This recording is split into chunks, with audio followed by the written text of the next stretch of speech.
another print disability, which makes reading, holding a book, or turning a page difficult or impossible. The content is copyrighted by the respective publishers. For more information, please visit us on the web at nfradioreading.org. Dzień dobry. This is Joanne Yanitsky, and for the next hour, I'll be reading from the August 13th, 2026 issue of the Am-Pol Eagle on the Niagara Frontier Radio Reading Service. Okay, I'm going to jump in on the last page to get Polonia's Gardens in again. But before I do that, I have to clarify something and maybe make a little apology to Carl Buckeye, Jr. and Sr. I met Mrs. Buckeye, Carl Sr.'s wife. Lovely, lovely lady. And I knew I was pronouncing Buckeye the English way, the way, somebody who wasn't Polish would pronounce it, because I wasn't sure how to pronounce it in Polish. So I asked Mrs. Buckeye how to pronounce B-U-C-K-I, and she said Bucki, just like boots. So now I know I will from now on pronounce it the Polish way appropriately, Bucki, and I send my sincerest apologies for not giving the Bucki family, any and all, proper Polish pronunciation. One thing Mrs. Bucki did mention to me was that Carl Bucki Jr. read for the Niagara Frontier Radio Reading Service when he was younger and before he went off to law school and became an important lawyer and very active in our community. So there. Okay, let's move on. Polonia's Gardens, A True Family Garden by Renia Senko-Hanchak. There is a photograph of a nice-looking couple. I'm sure we'll find out who they are. There are window boxes, and I love the window box. It's got a harlequin pattern on it, and I do love harlequin patterns. Petunias, a lovely Madonna, and some other statuary in the garden. A tire swing, just for the fun of it. There is a lovely teapot fountain, I would call it, and it's pouring water into a teacup, a china teacup, and a spoon on a little pedestal. And the pink roses look just lovely. And last but not least, this might be my favorite. I'll have to find out where to get this one. It's a Polish falcon carved out of metal. And it's, I don't know if it's rusted, but it definitely has a patina on it. And it's on a stake, and I think it looks pretty cool. So let's see what Renia Senko-Hanchak has to say. Almost from the moment I met Stan and Mary Jo, I felt a genuine warmth and thoughtfulness. When I asked if they gardened, Stan replied, "Yes, we're a team." Mary Jo selects, points out a location, and I plant. Throughout my visit to their West Seneca garden, the respectful teasing and regard for each other and family was readily apparent. The Jerkowski family have lived in their home for over 40 years. Stan explains that their garden has gone through phases.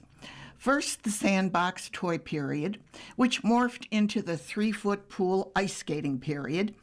It transformed into the turtle pond, rabbit hutch, treehouse stage. A tire tree swing was a consistent feature, always the favorite spot for their two sons. Stan offered that the worn-out grass turned dirt mud tract didn't bother them. Quote, "We knew the grass would eventually grow back." Stories this yard could tell. Stan paused. Mary Jo nodded, and they looked out at the yard for a moment. They are now in the retirement phase. The garden is neat as a pin. Plants, shrubs, and trees are fertilized, trimmed, and treated with care. Stan works as a hobbyist with wood. His crafted fence graces the entrance. He used larch, a naturally preserved wood that he purchased from the Amish. Mary Jo has bright-colored patches of flowers that she adorns with special finds from art shows and thrift stores. The window boxes overflow with petals and greenery. Figures of the Virgin Mary and St. Francis seem to keep a watchful eye on this family and its special place. Stan and Mary Jo enjoy sitting on their porch surveying the landscape they created. Now there are grandchildren who visit. They burst from their car and race for the tire tree swing. Quote, "Yes, the grass will grow back," he said. A postscript. When I returned home from my visit with the Jerkowskis, I surveyed our trees. I told my husband, Mike, quote, "I think we need a tire tree swing," end quote. So if you have a tree in your backyard, put up a tire tree swing, just for the fun of it. If nothing else, you get the neighbors talking. Okay, I'm back on the front page. I hate to not be able to get that garden feature in before I get to the end of the paper. So that's good. Front page has lots of the most colorful photographs.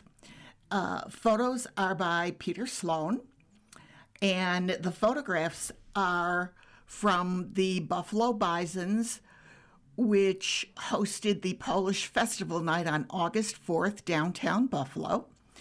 The year's Community Leadership Award winners were Mary Lou Vidalbeck, Am-Pol Eagle publisher, and Chopin Singing Society president, and Tom and Paula Golomovsky, owner of the Happy Swallow restaurant on Sycamore Street. The evening included pregame festivities in the concourse, Polish food items for sale, and entertainment by the Krakowiancy folk dancers.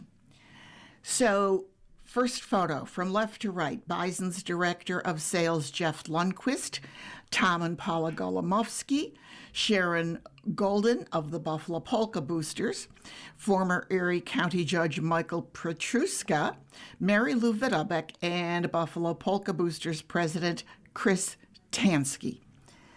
And the awardees are holding their lovely plaques. Now we have some on the field photographs. Dylan George throws out a first pitch for the Golomovskis.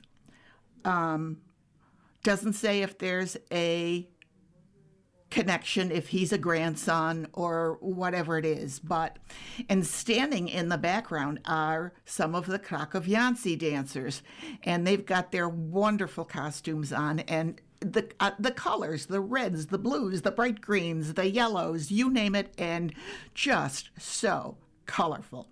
And of course, it was a bright, sunny evening. Then you also have a similar photograph with Buster Bison is playing catcher, and Mary Lou Vidalbeck throws out a first pitch to Buster Bison with the same background people, Golomovskis and the dancers. Now we have some concourse photos, and the dancers are in rare form. They are smiling ear to ear. Their costumes are just stunning, and the Krakowiancy dancers have performed during pregame ceremonies, and they're all lined up, first paired off, dancing in a line, and then a single line, and they're quite in sync as they're kicking. I guess that's a right foot kick up and not up in the air, but certainly up. And again, just smiles, and I think it's great. Let's see here. This is kind of a long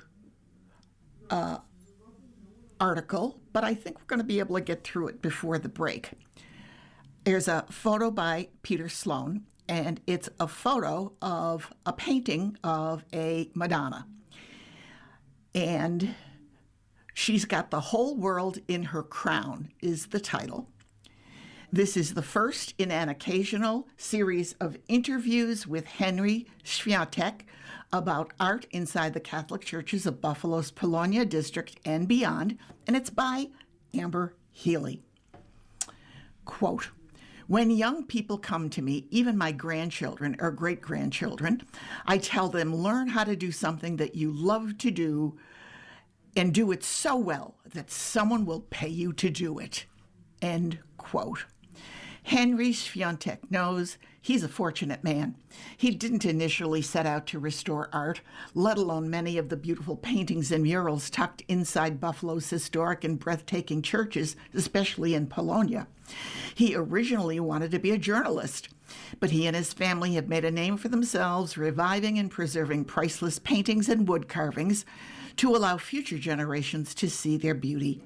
He learned the trade from his father, picking it up and working beside him after the elder Świątek took ill when Henry was in his early 20s. Quote, "My grandfather, my dad, and his brothers were in the home improvement, painting, plastering business, starting right after World War II and continuing into the 1960s. And then at that time, my dad split away from that portion of it to concentrate completely on painting and decorating." Henry Świątek learned early on the importance of religious art and the hard work of the Pauline Fathers who came to Corpus Christi to help save it from closure, and along with it, their appreciation of art and all they did to protect it. The chapel inside Corpus Christi is dedicated to the Blessed Mother under the name of Our Lady, Queen of Peace, a fitting tribute when considering a series of stained glass windows in the chapel were themselves rescued from Queen of Peace Church on Genesee Street. There are many pieces that are of particular importance to Świątek, starting with the Stella Maris, or Star of the Sea.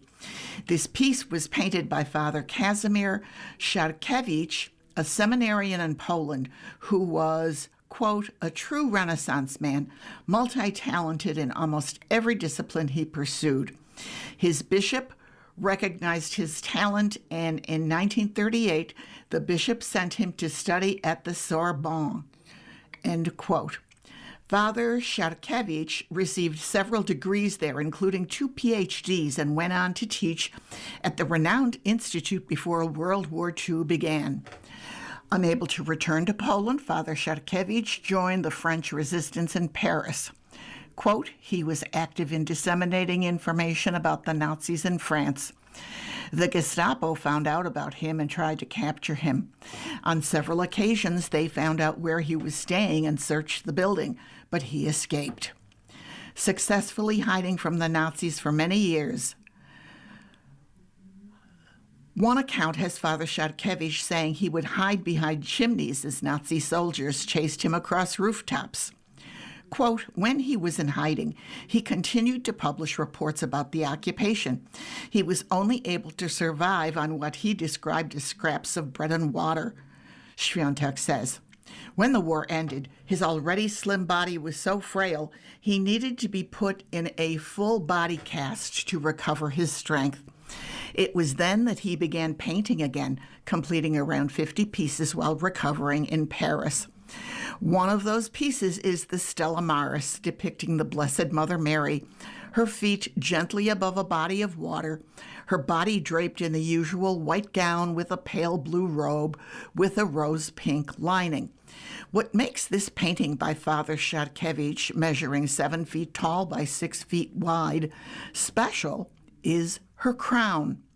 Above her head is a gold crown of eagles, and nestled in the crown is the globe with North and South America and Europe facing outward.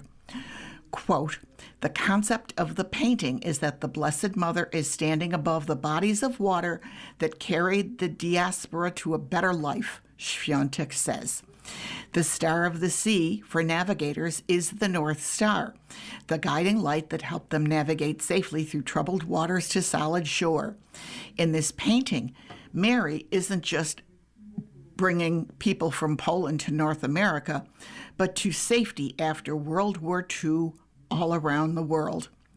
Quote, the imagery of the universal Polonia, he explains. The imagery is of the universal Polonia, he explains. Poles went to Brazil, Argentina, Australia, South Africa, and so on. The idea was that look to Our Lady and she will guide you to the safe harbor. This story continues, but we're going to take our first break. You are listening to a reading of articles and features from the Am-Pol Eagle on the Niagara Frontier Radio Reading Service. And let's continue the story about the Stella Maris painting.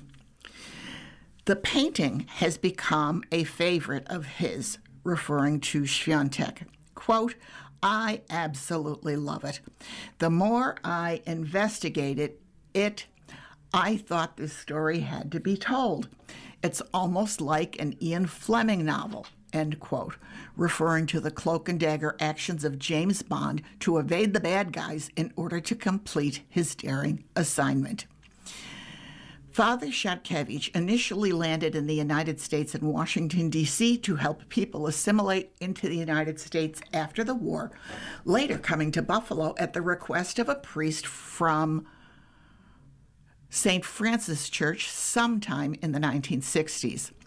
This, of course, was the same time as the Vatican II Council, in which it was decreed that churches would no longer be decorated with pieces of art, Świątek says. Quote, a lot of conservative religious art iconography was not being introduced. He had a difficult time when he did come here, and he continued to paint, end quote, including a piece at the Our Lady of Fatima Shrine in Lewiston.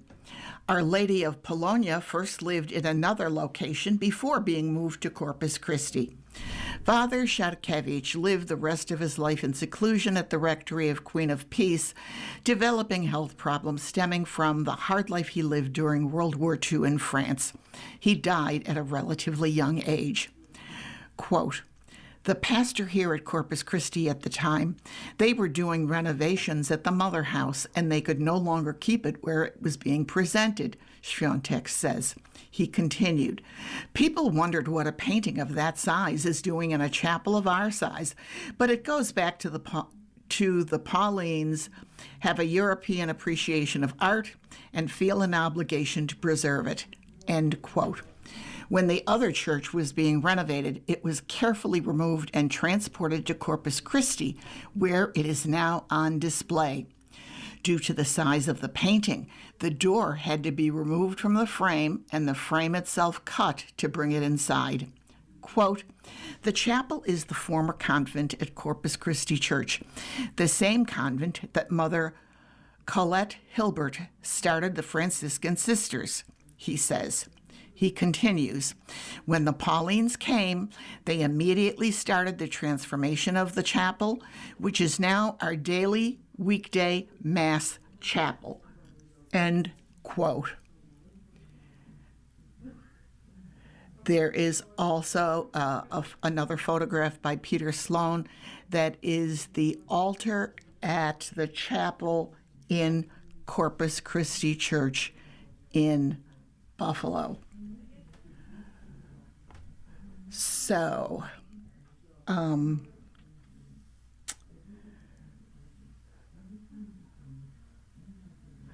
let's go to This Week in History of Buffalo's Polonia by Karl L. Butsky. The following is a list of events that occurred during the week of August 13th to August 19th. We have August 15th, 1908.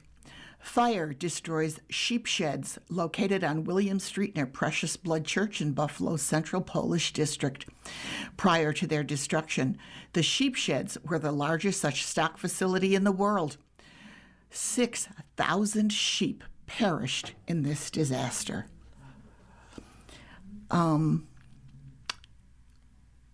Let's see here. 1914. Bishop Charles Colton presides at ceremonies to lay the cornerstone of a new church building to serve the parishioners of Assumption Church in Buffalo. Black Rock Church, Assumption. Also on August 16th, 1920, Polish residents of Buffalo hold a rally at the Broadway Auditorium to express support for Poland in its war against Soviet forces. Meanwhile, on the same date, Poles under the command of Józef Pilsudski commenced a counterattack that results in a victory that became known as the Miracle on the Vistula.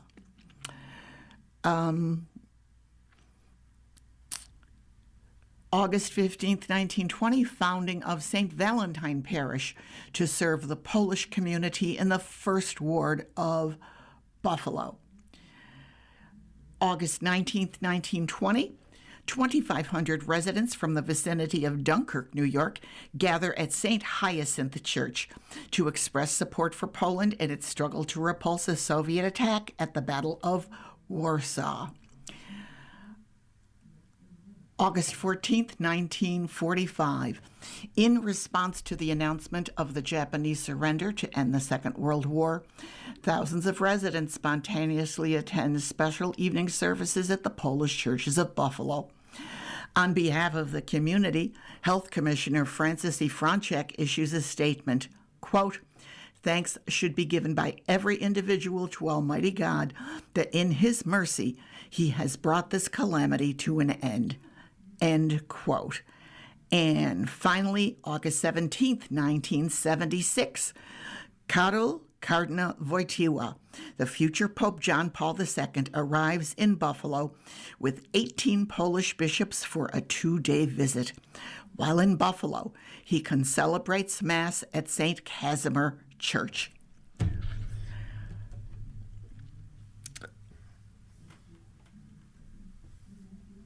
We have something here from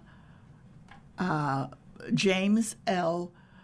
Ławicki II, the president of the Polish American Congress, Western New York Division, and it's headlined, "For the Record." The assertion that St. Stanislaus Church is not a Polish parish, but simply a universal Catholic church that happened to serve Polish people, is rather ignorant and overlooks both Catholic history and the very reason the parish was founded. Certainly, the Catholic Church is universal.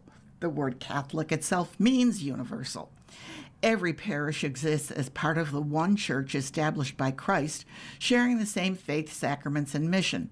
In that sense, St. Stanislaus is no different from any other Catholic parish. However, being universal does not erase a parish's unique identity or founding purpose. St. Stanislaus was established specifically by Polish immigrants who sought to preserve not only their Catholic faith, but also their language, traditions, customs, and spiritual heritage. It was founded because those immigrants needed a parish where they could worship in their native language, celebrate their religious traditions, educate their children, and build a community rooted in both their faith and their Polish identity. Historically, this was precisely the role of the parish, of the national parish in the United States. National parishes were not organized by geography alone, but by language, culture, and ethnicity. To suggest that St. Stanislaus merely happened to serve Polish people ignores the historical record. Polish immigrants raised the funds, purchased the property, constructed the magnificent church, established the schools, and built the surrounding institutions because they intended St. Stanislaus to be the spiritual heart of Buffalo's Polish community. Recognizing St. Stanislaus as a Polish parish does not diminish its Catholic identity.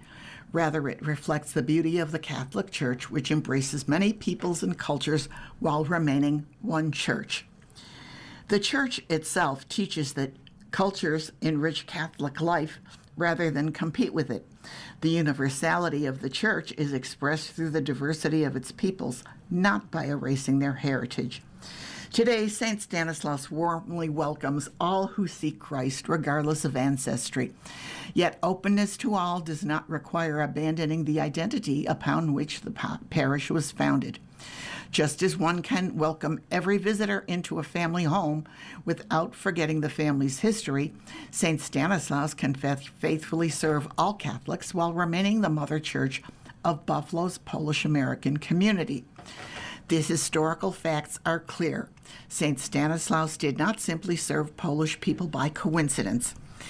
It was founded by Polish immigrants, built through their sacrifice, established as a Polish national parish, and has remained one of the most significant symbols of Polish Catholic heritage in the United States. Its Catholic mission and its Polish identity are not contradictory. They are inseparable parts of its history and legacy. Okay, let's jump to Polonia's calendar. We have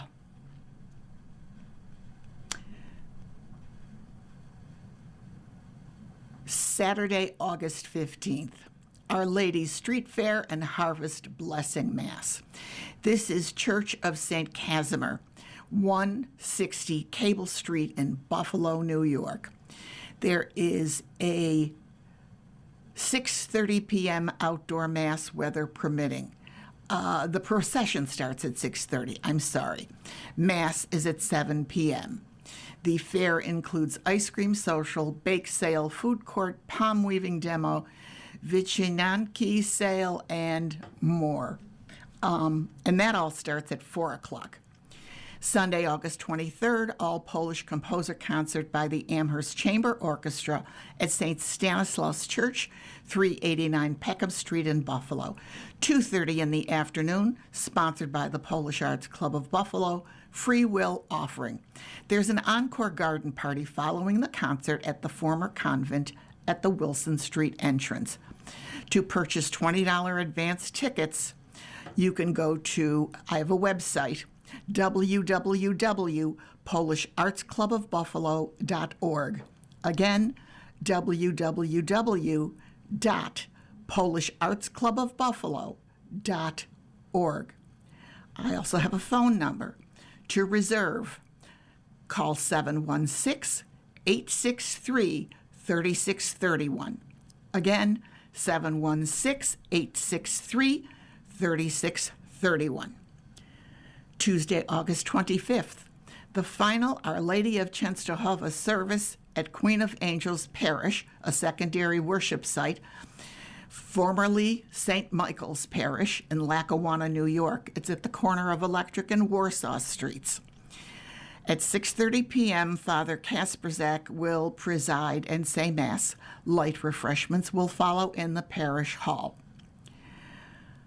On Friday, September 4th, Encounters with Polish Literature and Cultural Diplomacy with Dr. David Goldfarb. It's at the Group Fireside Lounge at Canisius University, 5 to 7 p.m., free and open to the public. Here's one for a road trip. September 5th, 6th, 7th, and September 12th and 13th, the Polish-American Family Festival and Country Fair. It's at the National Shrine of Our Lady of Częstochowa, 654 Ferry Road in Doylestown, Pennsylvania. I've got a website, www.polishamericanfestival.org. Admission is $15. Okay, that's going to get us to our next break. We're moving right along here. You are listening to a reading of articles and features from the Am-Pol Eagle on the Niagara Frontier Radio Reading Service. Let's go to Tom Tadapachki and Tom Talk. Interesting title, The Hero and the Traitor. And two, I don't know if these are etchings or sketches or woodcuts, they're black and white. One is a photograph of Tadeusz Kościuszko. I'm guessing he's the hero, because next we have a photograph of Benedict Arnold. And if you know your history, Benedict Arnold was not a good person. Okay, Tom Tadapachki. We remember Tadeusz Kościuszko and Benedict Arnold very differently, yet their lives intersected during the American Revolution. The two men were among George Washington's most trusted officers. However, one became a hero of two continents, while the other became one of history's most infamous traitors. Andrzej Tadeusz Bonaventura Kościuszko was a son of a minor Polish noble, born in 1746 in a part of the Polish-Lithuanian Commonwealth that is now in Belarus. He studied military engineering in Poland and France. In June 1776, he sailed to America to offer his services as a military engineer in the cause of American independence. It didn't take long for Kościuszko's dedication and military engineering skills to make invaluable contributions to the American cause. Benedict Arnold was born in 1740 in Connecticut. A successful businessman in New Haven, when the Revolution began, he joined the American forces. Arnold quickly gained a reputation on the battlefield as a fearless and skilled leader for the Continental Army. In fact, for a time, he was one of George Washington's most trusted officers. Both men were important figures in the American Revolution and played key roles in a number of battles. At times, their efforts on behalf of the Americans converged, including the battles of Saratoga in the autumn of 1777. The two crucial battles fought 18 days apart proved to be a key victory for the Continental Army and a crucial turning point in the war. The victory also helped the Americans secure foreign assistance from France. Kościuszko had expertly designed the American defenses, anchored at Bemis Heights, capitalizing on the natural features in the Hudson River Valley. For his part, Arnold fought with the distinction at Saratoga. He defied orders to not join the battle and instead led an attack on horseback. During the assault, he severely wounded a leg that had been wounded in a previous battle. Before it became the U.S. Military Academy, West Point was the most strategic military location in America. It was on the Hudson River, the main route for moving troops, food, and heavy weapons. By controlling the river, the Continental Army would be able to block British forces from sailing north to Canada and south to the southern colonies. If the British had taken the river, they would have been able to cut New England off from Washington's forces. Washington considered it the most critical military post in America. In March 1778, Washington assigned Kościuszko to West Point to strengthen the fortifications and improve the location's defenses. Over a 2-year period, Kościuszko redesigned and positioned the defensive system for the massive 800-foot iron link chain, which was secured on wooden floats across the Hudson River to Constitution Island. He also built high ground strongholds and gun placements on higher ground in an integrated system intended to protect the obstruction from land and water assaults. His West Point fortifications were widely praised as innovative for the time, and the base, which would later become the U.S. Military Academy's home, was considered impenetrable. Soon after Kościuszko finished his work, Washington granted his request to transfer to combat duty with the Southern Army. While Kościuszko was building West Point's defenses, Arnold was recovering from his leg injuries suffered at Saratoga. Kept out of combat, he received a command in Philadelphia. There, he married into the Loyalist family of Peggy Shippen. In 1780, Arnold was entrusted by Washington with the command of the very important West Point stronghold. Arnold had become angry with the Continental Congress for passing him over for promotions. He was also in debt due to his extravagant lifestyle.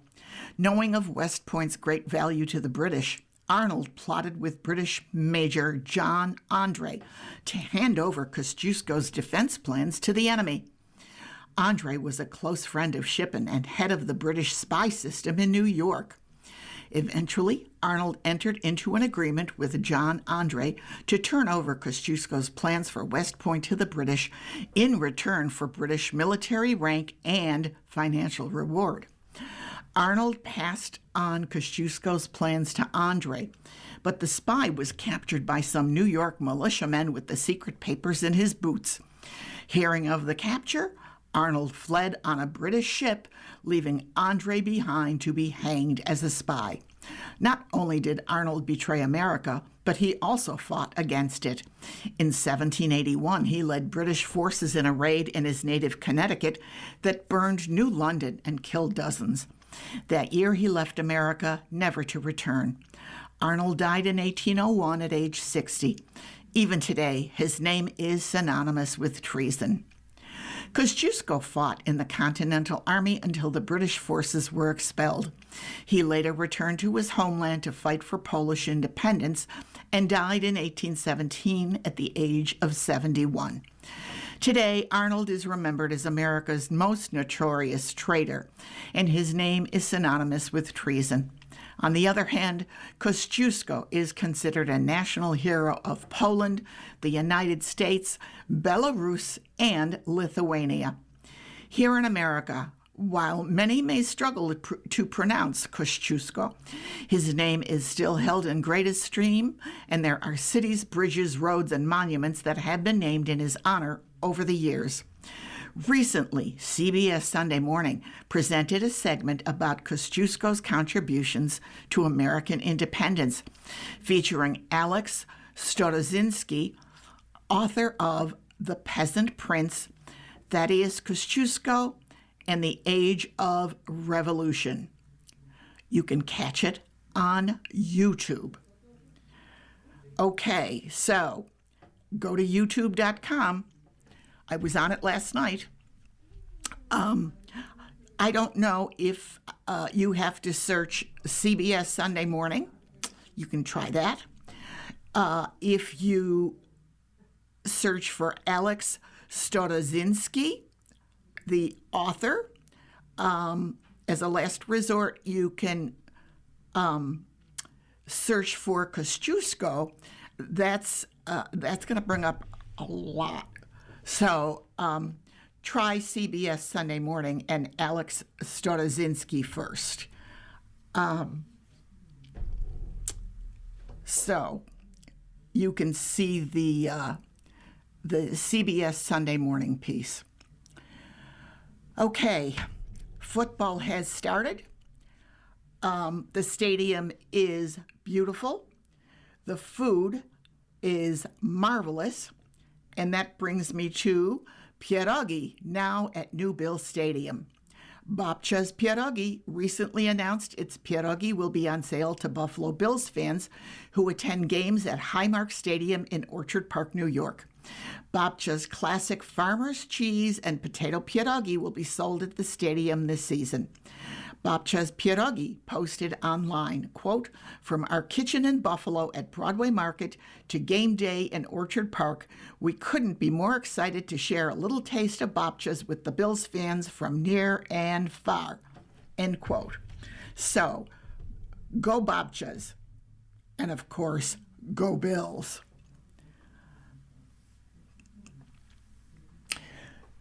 Chopin Singers welcome new members and a new season. The Chopin Singing Society begins its new season of rehearsals on Tuesday, August 18th at Potts Banquet Hall, 41 South Rossler, Cheektowaga, New York, at 7 p.m. New members are always welcome. Preparation for the Society's 127th anniversary concert, to be held on Sunday, October 11th at 2:30 p.m. at St. Stanislaus Church, will be the focus of the upcoming rehearsals. The concert, celebrating America's 250th, a tribute to veterans, will feature patriotic songs with a few Polish favorites added in. Knowledge of the Polish language is not required. If you have any questions, please call Mary Lou Vidalbeck. I have phone number and email, 716-875-7513.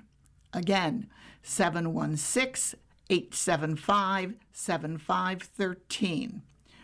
Or an email, chopinsingers716@gmail.com.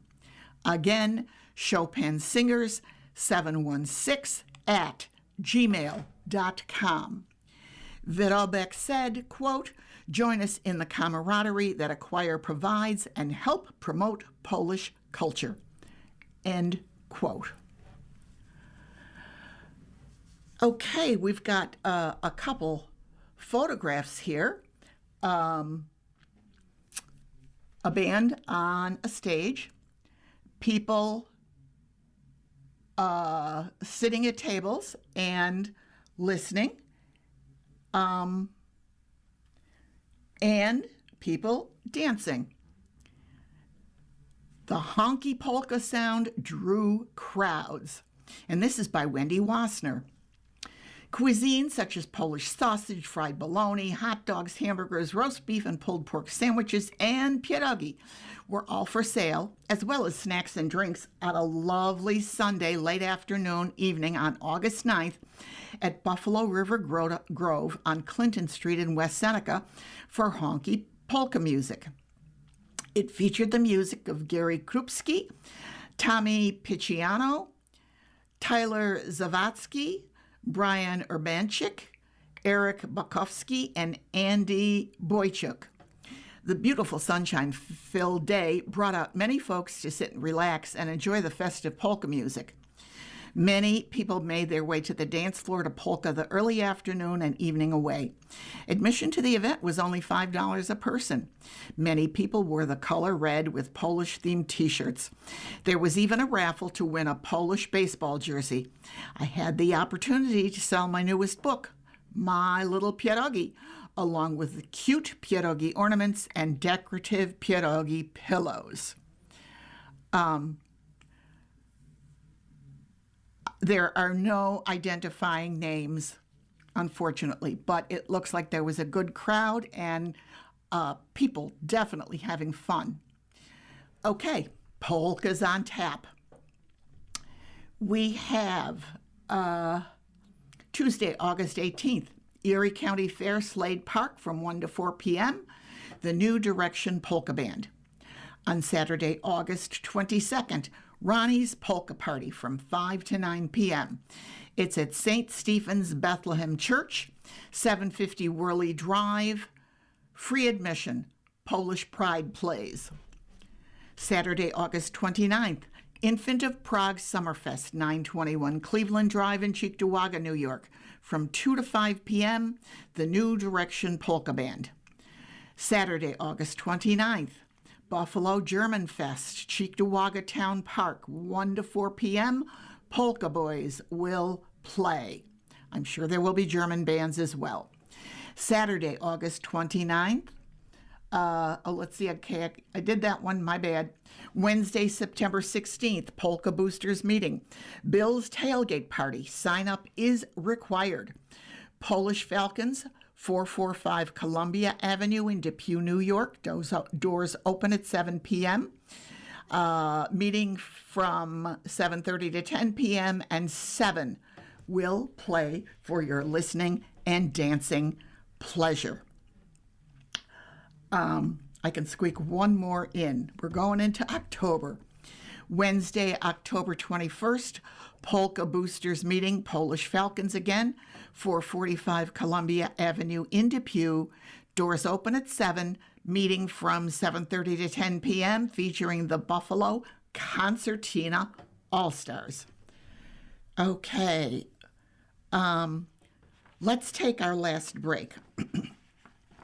You are listening to a reading of articles and features from the Am-Pol Eagle on the Niagara Frontier Radio Reading Service.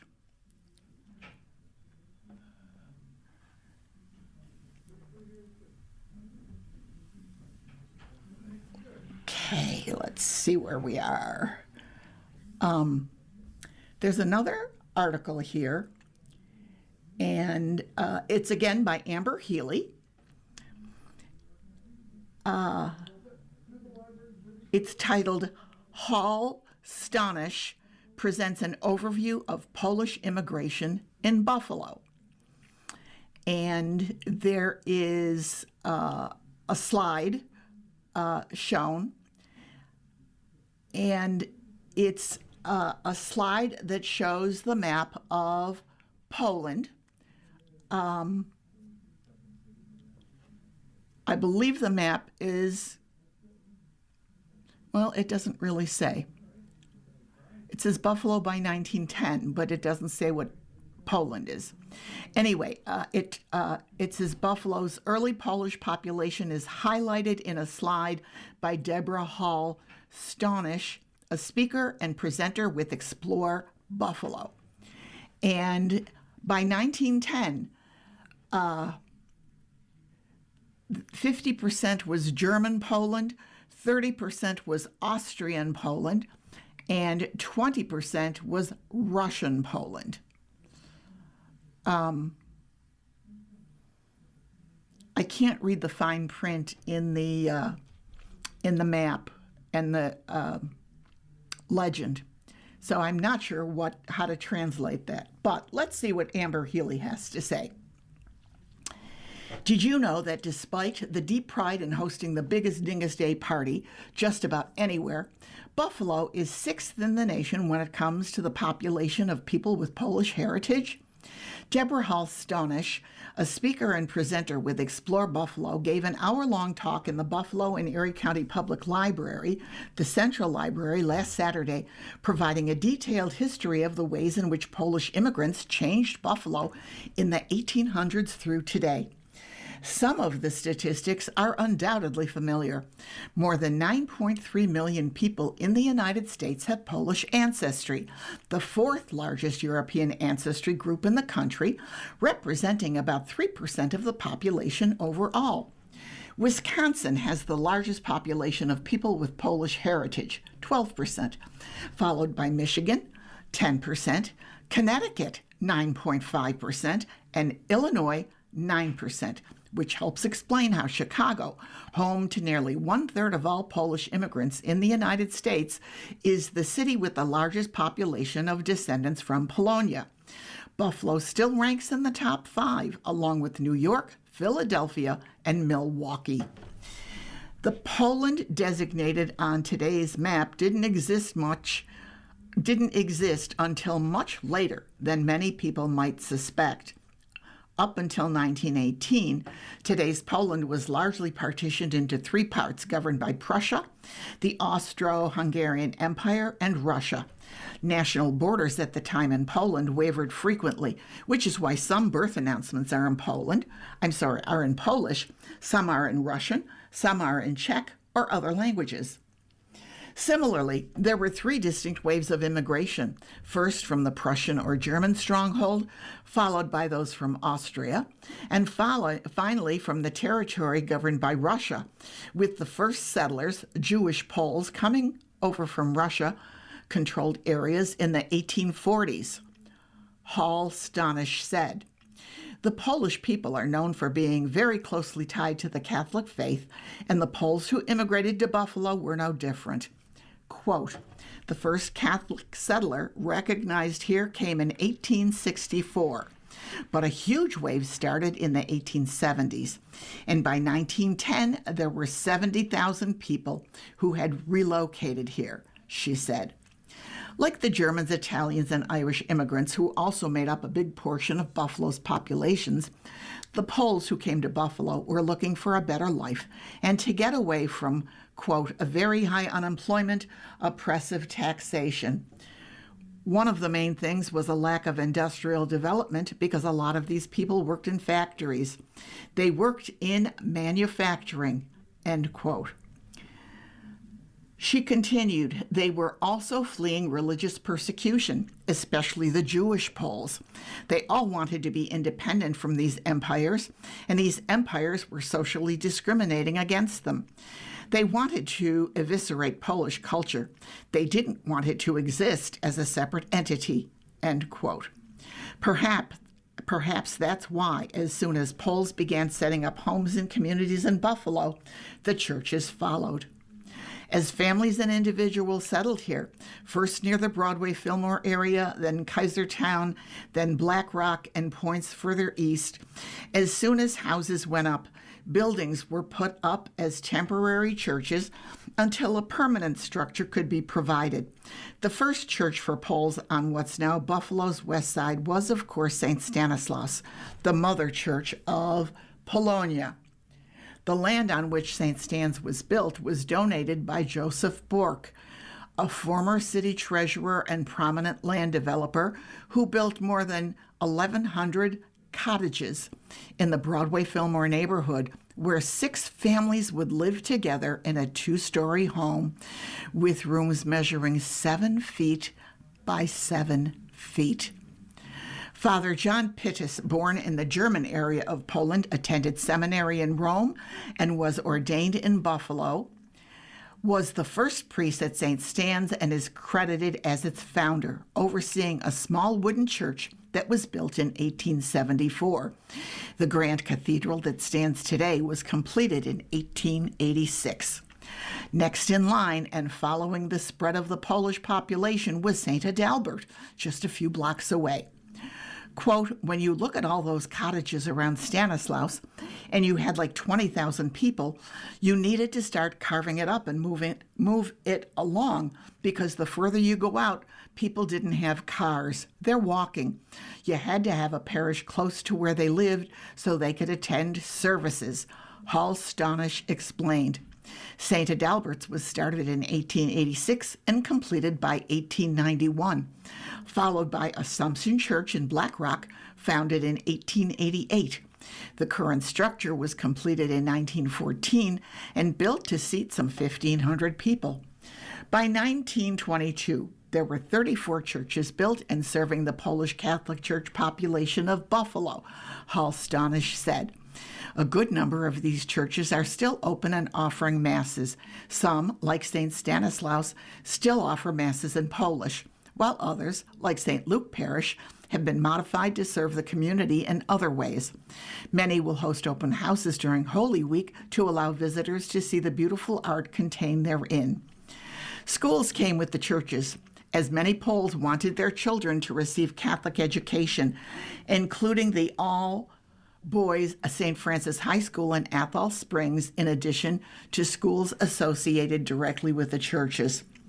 Preserving their culture and carrying on traditions from Poland remained important as well, as evidenced by the longevity and heritage at the Broadway Market and the continued influence of the Chopin Singing Society, Polish cadets and dancing groups that can be enjoyed throughout the region on Dingus Day and during other celebrations, and the Adam Mickiewicz Library. Additionally, Polish Americans made their mark on local politics, from Jakub Johnson, the first Polish-American alderman in Buffalo's history, to Thaddeus Dulski, who served in Congress from 1959 to 1974 and led the legislative effort to establish the federal U.S. Postal Service, to Joseph Mruk, the first Polish-American elected mayor of Buffalo, and by the largest margin of any mayor to that time, serving in that position from 1950 to 53. He was followed by 2 other Polish-American mayors, Stephen Pankow, 1954 to 57, and Chester Kowal, a professional boxer and basketball player who was elected comptroller in 1951 before being elected mayor in 1962, serving until 65. Kowal also has the distinction of being the last Republican mayor elected in Buffalo to date. Quote, "I find when I do this, I'm bringing back to life people who are out of our historic program," Halstonish said. "We just don't know about them because they existed 100 or 150 years ago, but you kind of bring them back. These were people who were major contributors to their community and in turn to Buffalo." End quote. She likes to end her presentation by asking people to share their own family stories. What is history, after all, but, quote, "a compilation of a million personal stories," end quote. Saturday's event was her best attended so far, Halstonish said, with people trickling in as she gave her presentation. This was the first time she's presented on Polish history. She's worked with Explore Buffalo to give overviews and presentations on the impact of immigrants from Germany, Ireland, and Italy as well. The Buffalo and Erie County Public Library hosted this discussion as the final of a three-part series under the umbrella of a lot of the America 250 programming that we're doing here, said Libby Stengel, a local history and maps librarian in the Grosvenor Room. Quote, "Our focus in the library is we were part of the Erie County Historical Commission, designed to do a bunch of programming throughout the county in honor of the 250th signing of the Declaration of Independence. We wanted to focus on a specific phrase from that, which is, 'We the people,'" end quote. Telling the stories of the immigrant populations that made their way to the United States and made Buffalo their home, shaping the city itself as they came, just made sense to Stengel and Explore Buffalo alike. The library does have a small collection of Polish documents and archival material, which can be viewed in the Grosvenor Room anytime the library is open, in addition to a guide that's been curated to help people interested in doing genealogical research for their Polish relatives, according to Stengel. That must have been a wonderful presentation, and I think that's a great way to wrap up things for us today. You've been listening to a reading of articles and features from the August 13th, 2026 issue of the Am-Pol Eagle. We read from the Am-Pol Eagle every Saturday at 3 p.m. Your reader has been Joanne Janicki. Thank you for listening. Do widzenia. Coming up next in the Niagara Frontier Radio Reading Service, we have the Island Dispatch. Following that, at 5 o'clock is the Lockport Union Southern Journal. And at 6 o'clock, we have the Jamestown Post-Journal. Stay with us for these readings and more. If you're listening to this publication online, you're probably using our website, a podcast player like Spotify or iTunes, a streaming service like Zero, or a smart speaker. Did you know that we now have a dedicated app that can be downloaded to any mobile device, like a smartphone or tablet, for free? App users can conveniently access our live stream and any episode of our podcast easier than ever. To download the app, just type NFRRS in the search window in the Apple App Store or in the Google Play Store. Contact us anytime if you have any questions by calling 716-821-5555, extension 5. Thank you.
following program is intended for listeners who are blind, have low vision, or have another print disability,